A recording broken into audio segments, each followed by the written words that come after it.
Indian ഭരണഘടനയ്ക്കെതിരായ വർഗീയവാദികളുടെ നീക്കം രാജ്യത്തിന് ആപത്താണെന്നും ഇക്കാര്യത്തിൽ കേന്ദ്ര സർക്കാർ ശക്തമായി ഇടപെടണമെന്നും KLCA Saint Louis Mundamveli unit. ഛത്തീസ്ഗഡിൽ കന്യാസ്ത്രീകളെ അറസ്റ്റ് ചെയ്തതിൽ പ്രതിഷേധിച്ച് നടന്ന KLCA പ്രതിഷേധ യോഗത്തിലാണ് ആവശ്യമുയർന്നത്. KLCA കൊച്ചി രൂപത ഡയറക്ടർ ഫാദർ ആന്റണി കുഴിവേലിൽ പ്രതിഷേധ യോഗം ഉദ്ഘാടനം ചെയ്തു. ഛത്തീസ്ഗഡിൽ കന്യാസ്ത്രീകളെ കേസിൽപ്പെടുത്തി അറസ്റ്റ് ചെയ്തതിൽ Kochi KLCA Saint Louis Mundamveli unit പ്രതിഷേധിച്ചു. KLCA കൊച്ചി രൂപത ഡയറക്ടർ ഫാദർ ആന്റണി കുഴിവേലിൽ ഉദ്ഘാടനം ചെയ്തു. ഞങ്ങളുടെ സഹോദരിമാര് ഇന്ന് ജയിലറകളിൽ കിടക്കുമ്പോൾ ന്യായമായിട്ട് ഞങ്ങൾക്ക് അറിയുവാനായിട്ടുള്ള അവകാശമുണ്ട്. അവർ ചെയ്ത കുറ്റം എന്താണ്?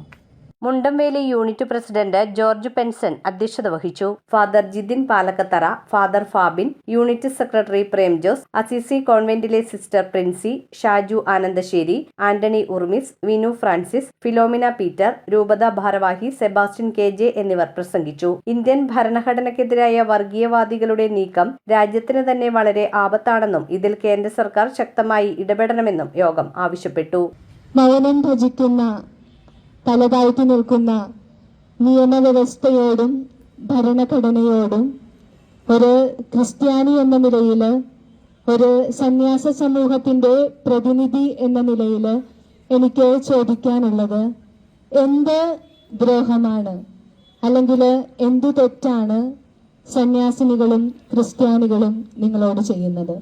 അന്യായമായിട്ട് തുറങ്ങിടക്കപ്പെട്ട ഈ കന്യാസ്ത്രീമാരുടെ ജീവിതം അവര് കൊണ്ടുവരാൻ പോയത് 2 ജോലിക്കാരെ അവർ ക്രിസ്ത്യാനികളായിരുന്നു എന്ന് തന്നെയാണ്. ഒരിക്കലും അത് മതപരിവർത്തനമല്ല, ജോലി നൽകലാണ്. News bureau, Kochi. Premium quality granite, tiles, stone, AEC block, sanitary തുടങ്ങി ഫ്ലോറിംഗിന് ആവശ്യമായ എല്ലാ മെറ്റീരിയൽസും ഏറ്റവും കുറഞ്ഞ വിലയിൽ ഇവിടെ ലഭ്യമാണ്. തറയിൽ ഗ്രാനൈറ്റ്സ്, MLA റോഡ്, പള്ളുരുത്തി.